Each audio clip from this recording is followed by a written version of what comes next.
Tapi વ્યારાના Shyama Prasad Mukherjee town hall ખાતે જિલ્લા કક્ષાનો રોજગાર ભરતી મેળો યોજાયો હતો, જેમાં 510 યુવાનોને પ્રાથમિક પસંદગી પત્રો એનાયત કરાયા। 18 રોજગારદાતા કંપનીઓને પ્રમાણપત્ર આપી પ્રોત્સાહિત કરાયા હતા।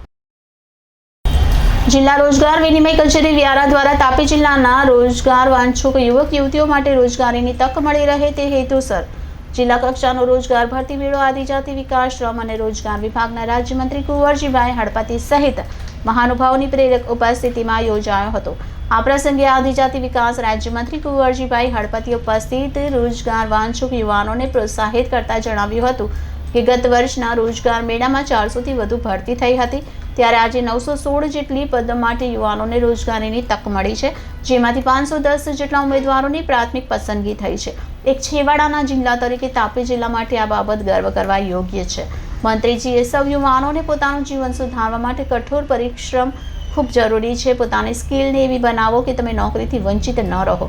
તેમણે ખંતથી મહેનત કરવા અને પોતાની આવડતમાં વધારો કરવા જણાવ્યું હતું। અંતે તેમણે ગુજરાતના મૃદુ અને મક્કમ મુખ્યમંત્રી શ્રી ભૂપેન્દ્રભાઈ પટેલ જ્યારે યુવાનોના રોજગારીની ચિંતા કરે ત્યારે તે જોઈ પણ યુવાન રોજગારીથી વંચિત રહેશે નહીં એમ દ્રઢતાપૂર્વક જણાવ્યું હતું અને તાપી જિલ્લામાં રોજગારની ગેરંટી એટલે કુંવરજી હળપતિની ગેરંટી એમ વધુમાં ઉમેર્યું હતું। જોકે નોંધવું રહ્યું કે યુવાનોને ખરેખર હાલ mobile repairing, laptop repairing, camera fitting, electric bike અને સોલાર એનર્જીના કામ શીખવવા જોઈએ। આવી સ્કિલ ડેવલપમેન્ટના ક્લાસ તાપી જિલ્લામાં ક્યાંય પણ ચાલતા નથી, છતાં કરોડો રૂપિયા તાલીમ વર્ગોના નામે ક્યાં વપરાઈ જાય છે તે મોટો સવાલ અને તપાસનો વિષય। ક્યાંક યુવાઓ સાથે ભરતી મેળાના નામે માત્ર મજાક તો નથી થઈ રહ્યો ને? સાચા અર્થમાં કેટલાની નોકરી મળી અને કેટલી ટકાઉ છે એ પણ તપાસનો વિષય છે। Reporter Bindeshwari Shah, city golden news, Tapi. દરેક વ્યક્તિની જરૂરિયાત એટલે રોટી, કપડાં और મકાન। યુવાઓ જ્યારે કોલેજ કરતા હોય છે, આઈટીઆઈ કરતા હોય છે, ડિપ્લોમા કરતા હોય છે, ડિગ્રી કરતા હોય છે, ત્યારે એમણે મોટા મોટા સપનાઓ જોતા હોય છે કે એક દિવસ તેઓ પણ મોટી ઓફિસોમાં બેસીને નોકરી કરશે, પરંતુ ખરેખર વાસ્તવિકતાઓ કંઈ વિપરીત મળે છે। જ્યારે તેઓ શિક્ષણ મેળવીને બહાર નીકળે છે, નોકરીની તલાશમાં નીકળે છે, ત્યારે એમને ખબર પડે છે કે આ દેશમાં બેરોજગારીનું પ્રમાણ ખૂબ વધારે છે।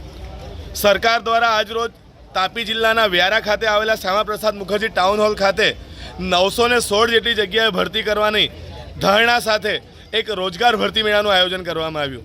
મોટી સંખ્યામાં યુવાઓએ એમાં ભાગ પણ લીધો।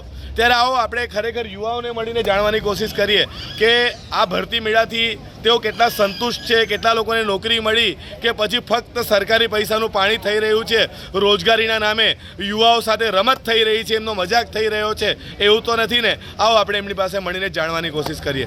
હું બિંદેશ્વરી શાહ, તાપી। हमारी कंपनी सूरत की है। मैं सूरत थी, यहाँ रोजगार भर्ती में। શું નામ છે આપની કંપનીનું? 99 સર્વિસ કેર। 99 service care. કઈ કઈ વસ્તુની વેકેન્સી આપ લઈને આવ્યા હતા અહીં? અમારે જનરલી હોસ્પિટલ બેઝ અને કન્સ્ટ્રક્શન બેઝની કંપની છે, જેમાં અમે દરેક જાતના એમ્પ્લોયમેન્ટ અમે આપીએ છીએ। એમાં સૌથી વધારે અત્યારે લેડીઝને લગતી જે નોકરી છે, નર્સિંગ સ્ટાફ, રિસેપ્શનિસ્ટ, એડમિન, એ લઈને અમે ભરતી લઈને આવ્યા હતા। બરાબર છે। કેટલા લોકોની ભરતી હતી આપણી? રિક્વાયરમેન્ટ કેટલું હતું આપનું? આપણે ઓલમોસ્ટ 200 જેટલા માણસોની ભરતીની રિક્વાયરમેન્ટ હતી, એમાં 250 જેટલા ફોર્મ ભરાયા છે। 250 જેટલા ફોર્મ ભરાયા છે, એટલે જેટલા લોકો આપણને જોઈતા હતા એટલા મળ્યા નથી હજુ? જી, ધન્યવાદ। પણ એપ્રોચ સારો છે ત્યારે એ કરતા। ઓકે, ધન્યવાદ। મારું નામ ચૌધરી રોહનકુમાર રાકેશભાઈ। રોહનભાઈ, આપે શું કર્યું છે? IT electrician apprentice. હવે તમને શું લાગે છે કે આ રોજગાર ભરતી મેળામાં કેટલા લોકોને રોજગારી મળી હશે? મારે લાયકાત એ લોકોને મળી જશે। લાયકાત તો એ લોકોને મળી જાય। તમને મળી નોકરી આજે? મારે પહેલી વખત છે। તમારું પહેલી આજે નથી, તમને નથી લાગી? તમને શું લાગે? સરકાર એક તરફ સ્કિલ ડેવલપમેન્ટ કરવાની વાત કરે છે, તો ખરેખર તાપી જિલ્લામાં તમે એવા કોઈ સ્કિલ ડેવલપમેન્ટના ક્લાસ જોયા ખરા? શું શીખવવું જોઈએ? આજના સમયની માંગ શું છે? જે લોકો જે કોર્સ કરે છે એ લોકોને લાગતું વળગતું શીખવવું જોઈએ એમને।